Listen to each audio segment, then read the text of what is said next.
హరీష్ రావు గారు, కేటీఆర్ గారు మేము ముఖ్యమంత్రికి మంత్రులు ఛాలెంజ్ విసురుతున్నాం, రండి సమాధానాలు చెప్పండి అంటున్నారు. అనేక సందర్భాల్లో వాళ్ళు మీరే మాట్లాడుతూ ఉన్నారు, మా నాయకుడు కేసీఆరే, వారే వస్తారు వారే పాలిస్తారు అని చెప్తాం. చేసింది అప్పులు రాష్ట్రాన్ని సర్వనాశనం చేసింది కేసీఆర్ అనే. భవిష్యత్తులో మళ్ళీ ఆయనే వస్తున్నా మళ్ళీ మీరే చెప్తుంటారు. మరి మధ్యలో మీ సంగతి ఏంది? అసలు మీరు ఏం మాట్లాడుతున్నారో మీకే తెలియదు, మీరేం చేద్దాం అనుకుంటున్నారో మీకే తెలియదు. మీరు మీ చేతుల్లో ఏముందని అసలు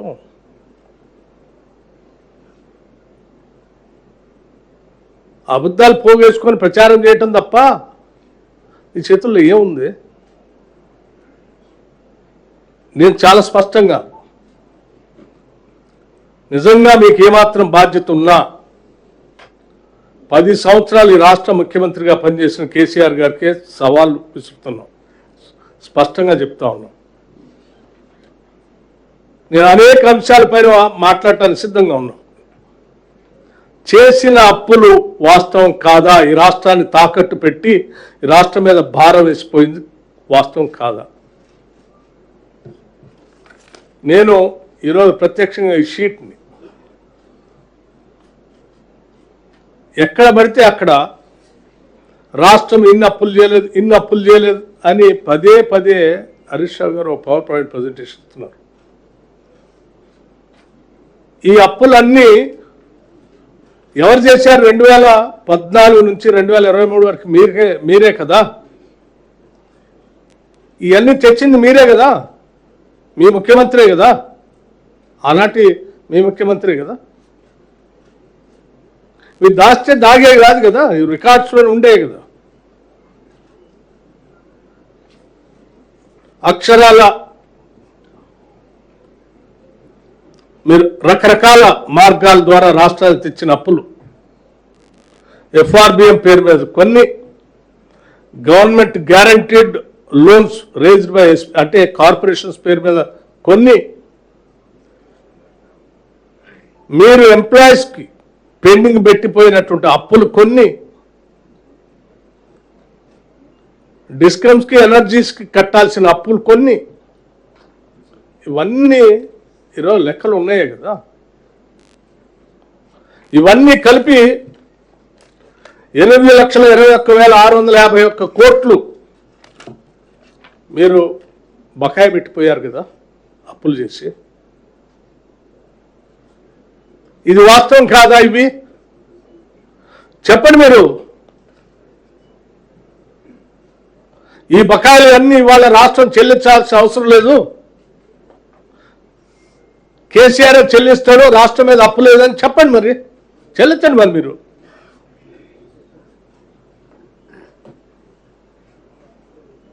కేసీఆర్ చేసిన అప్పులే కదా ఇవి. మాట్లాడితే బుకాయించటం, లేకపోతే దీనికి సంబంధం లేదని మాట్లాడటం ఎంతకాలం మోసం చేస్తారు? ఇంకా నేను ఈ షీట్ మీకు స్పష్టంగా మీడియా మిత్రులందరికీ ఇవ్వదలుచుకున్నాను. పదే పదే ఎక్కువ అప్పుల గురించి రోజు మాట్లాడితే రాష్ట్ర పరువు ప్రతిష్టకి ఇబ్బంది అవుతుందనే ఆలోచనతో వాస్తవాలన్నీ తగ్గించుకుంటూ వచ్చాను.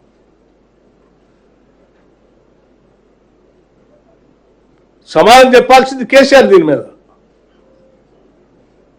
పోనీ మీరేమన్నా బాధ్యత తీసుకొని మాదే బాధ్యత అంటారు? చెప్పండి.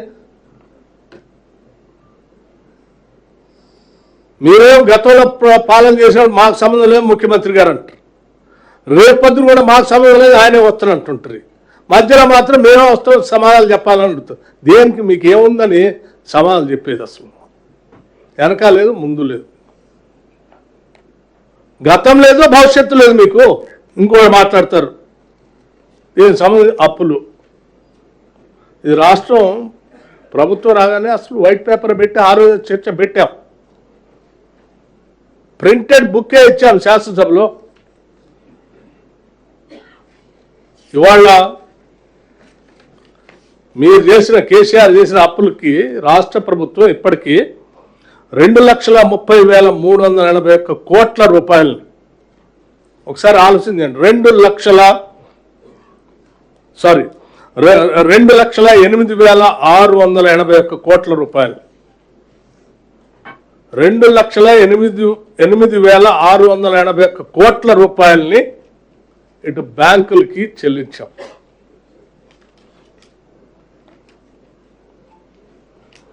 మీరు ఆయన అంటున్నాడు మేము చేసి వచ్చింది ఓన్లీ 3 లక్షలే, మేము చేసింది 3 లక్షలు. మరి 3 లక్షలు చేస్తే రాష్ట్ర ప్రభుత్వం అకౌంట్స్ నుంచి ఆర్బీఐ ద్వారా కట్ అయినాయి కదా అప్పు. మీరు చేసిన అప్పుకి వడ్డీ అసలు కలిపి కేవలం ఈ 2.5 సంవత్సరాల్లోనే 2,08,681 కోట్లు బ్యాంకులు కట్టింది.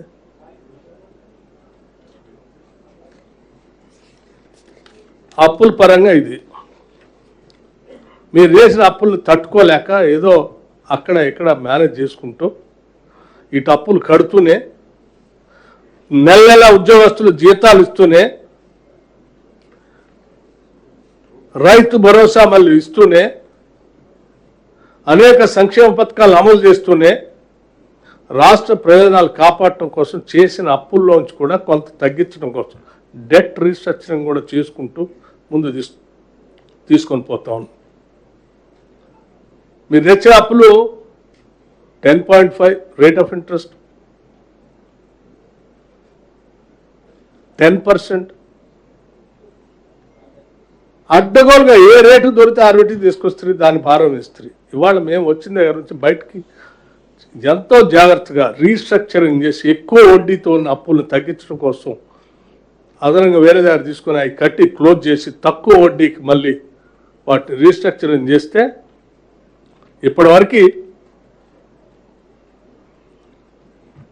34,058 కోట్లు కట్టాల్సినటువంటి అవసరాన్ని కేవలం 11,000కే కుదించాం వడ్డీ తగ్గించి. 2031-32 కల్లా 2025-26 మొదలుపెట్టినటువంటి రీస్ట్రక్చరింగ్ 2031-32 కల్లా కట్టాల్సిన 34,058 కోట్లని కేవలం 11,915 కోట్లకు తగ్గించాం బై వే ఆఫ్ రీస్ట్రక్చరింగ్. అంటే రాష్ట్రానికి 22,142 కోట్లని ఆదా చేసిన మీరు చేసిన అప్పుల్లోంచి దాన్ని రీస్ట్రక్చరింగ్ చేసి అంత సోయి కూడా లేకుండా అడ్డగోలు అప్పులు తీసుకొస్తారు. మీరు ఇవాళ మళ్ళీ ఛాలెంజ్ రోడ్డు మీద నిలబడి ఛాలెంజ్ చేస్తున్నాం. ఏం